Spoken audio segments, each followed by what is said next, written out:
নমস্কার বন্ধুরা, কেমন আছেন সবাই? আশা করি খুব ভালো আছেন। আমিও ভালো আছি। আজকে আবার একটা রেসিপি নিয়ে চলে এসেছি। আজকে মাছের একটা রেসিপি নিয়ে এসেছি। এটা হচ্ছে শাটিং মাছ। এই দেখুন, শাটিং মাছটা একটু অন্য রকমের করব। সাধারণত আলু দিয়ে করে, আজকে আলুও দিচ্ছি, কিন্তু তার সাথে অন্য আরও অনেক কিছু দিচ্ছি। ভিডিওটা ভালো লাগলে চ্যানেলটাকে সাবস্ক্রাইব করে পাশে থাকবেন। আর যারা আমার ভিডিওগুলো দেখছেন, কমেন্ট করছেন, তাদের জন্য অনেক ধন্যবাদ। এই যে মাছটা দেখুন, একদম কাটা থাকে না মাছটায়, শুধু ওপরের এই ছালটা তুলে দিলেই হয়ে যাবে। ওপরের ছালটা রান্না হয়ে যাওয়ার পর ওপরের ছালটা অটোমেটিক এমনি ছাড়িয়ে খাওয়া যাবে। এই দেখুন, মাছটা পুরো টাটকা মাছ, ভালো। চলুন মাছটা ধুয়ে নেওয়া যাক। এই যে বন্ধুরা, মাছটা আমার ধোয়া হয়ে গেছে। আর এই মাছটার আঁশ থাকে না বেশি, ছোট ছোট। এর ওপরে একটা মোটা চামড়া থাকে, সেটা রান্না হয়ে যাওয়ার পর খাওয়ার টাইমে চামড়াটা ছাড়িয়ে মাছটা খেতে হয়। আর মাছটা খেতে খুব সুস্বাদু লাগে, ভালো লাগে। কিন্তু আজকে একটু অন্যভাবে রান্না করব মাছটার রেসিপিটা আজকে অন্য ধরনের হবে।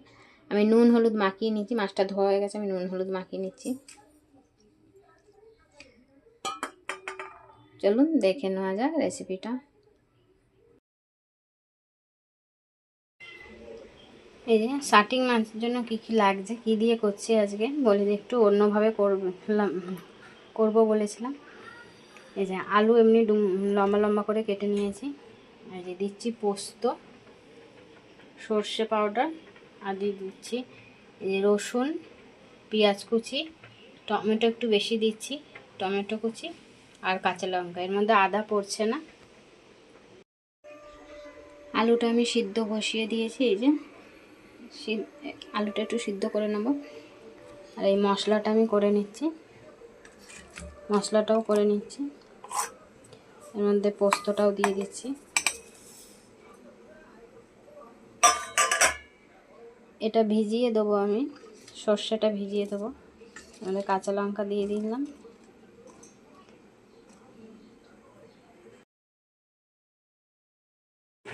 এই যে সর্ষে পাউডারটাকে আমি ভিজিয়ে দিয়েছি। আর মশলাতে এই দেখুন নিয়ে নিয়েছি হলুদ গুঁড়ো, গোটা জিরে, জিরে গুঁড়ো, কাশ্মীরি লঙ্কা গুঁড়ো, সামান্য চিনি, আর স্বাদ অনুযায়ী নুন। আর আলুটা এখানে সিদ্ধ হচ্ছে। এই যে আলুটা সিদ্ধ হচ্ছে, মাছটা এবার ভাজবো। আলুটা আমার সিদ্ধ হয়ে গেছে। এই যে মশলাটাও আমার হয়ে গেছে রেডি। আর এই যে কড়াইতে তেল দিয়ে দিয়েছি, মাছগুলো ভেজে নেব। তেলটা গরম হয়ে গেছে।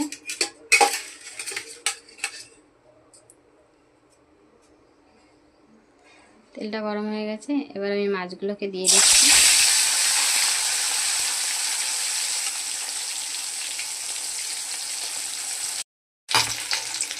এই মাছ ভাজা চলছে। এই মাছগুলো বেশি ভাজে না, অল্প হালকা ভেজে তুলে নেয়।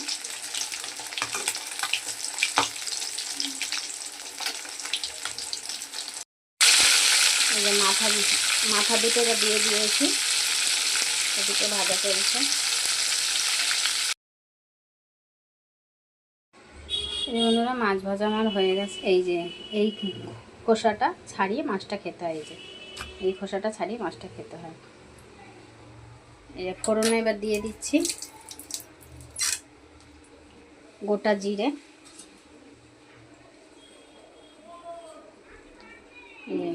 ফোড়নে দিয়ে দিচ্ছি গোটা জিরে,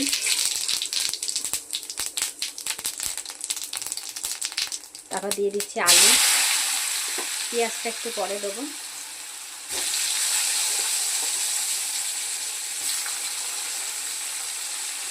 আলুগুলো দিয়ে দিলাম।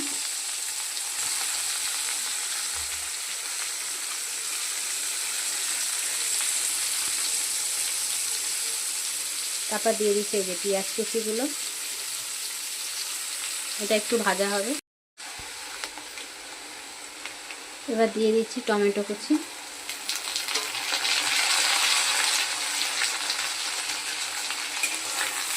টমেটোটা একটু ভাজা হলে আমি মশলাগুলো দিতে থাকবো।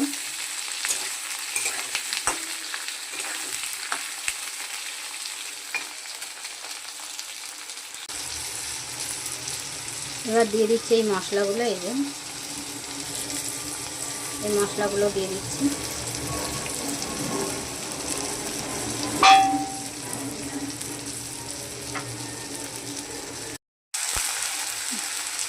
এবার দেবো এই যে পোস্ত বাটা, টমেটো বাটাটা দিয়ে দিচ্ছি। এই যে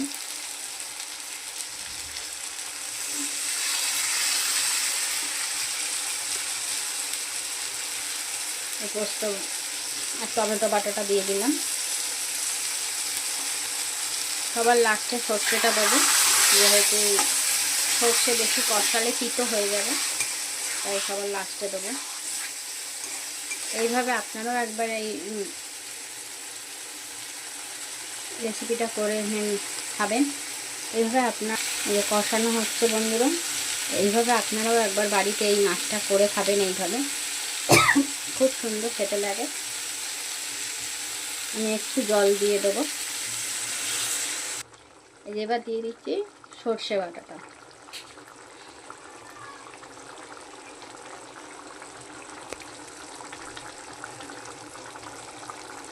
সর্ষে বাটাটা দিয়ে দিলাম। এই দেখুন কত সুন্দর কালার এসছে, আর গন্ধটাও খুব সুন্দর ছাড়ছে। যেহেতু আদা দিইনি, পোস্ত আর সর্ষের খুব সুন্দর একটা গন্ধ ছাড়ছে। আপনারাও বাড়িতে এইভাবে একবার এই মাছটা করে খাবেন। এইভাবে করে এই মাছটাকে খাবেন, খুব সুন্দর খেতে লাগে। আর ভালো লাগলে একটা লাইক দিয়ে দেবেন। আমার রেসিপিগুলো কেমন হচ্ছে কমেন্ট করবেন, আর একটা করে লাইক দিয়ে দেবেন। যারা নতুন দেখছেন আমার এই চ্যানেলটাকে সাবস্ক্রাইব করে পাশে থাকবেন।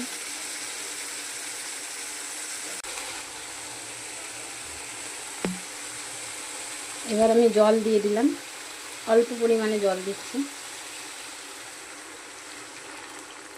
বেশি ঝোল হবে না। ঝোলটা ফুটে এলে মাছগুলো দিয়ে দেবো। ঝোলটা ফুটে এসছে, এবার আমি মাছগুলোকে ছেড়ে দিচ্ছি।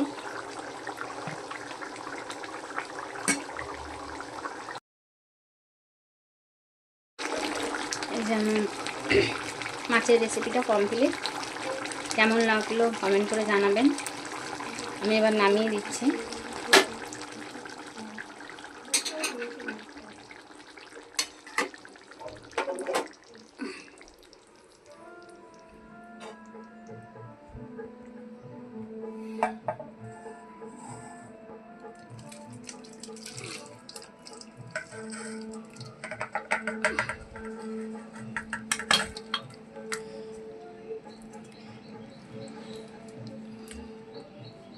এই যে আমার অলমোস্ট রেডি হয়ে গেছে। এই দেখুন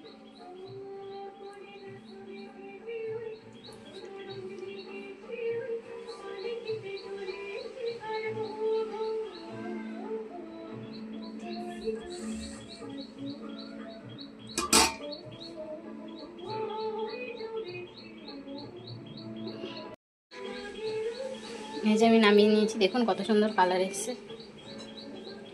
অনেকে অনেকভাবে খেয়েছেন, একবার এইভাবে করে খেয়ে দেখবেন, তারপর কমেন্ট করে জানাবেন কেমন লাগলো।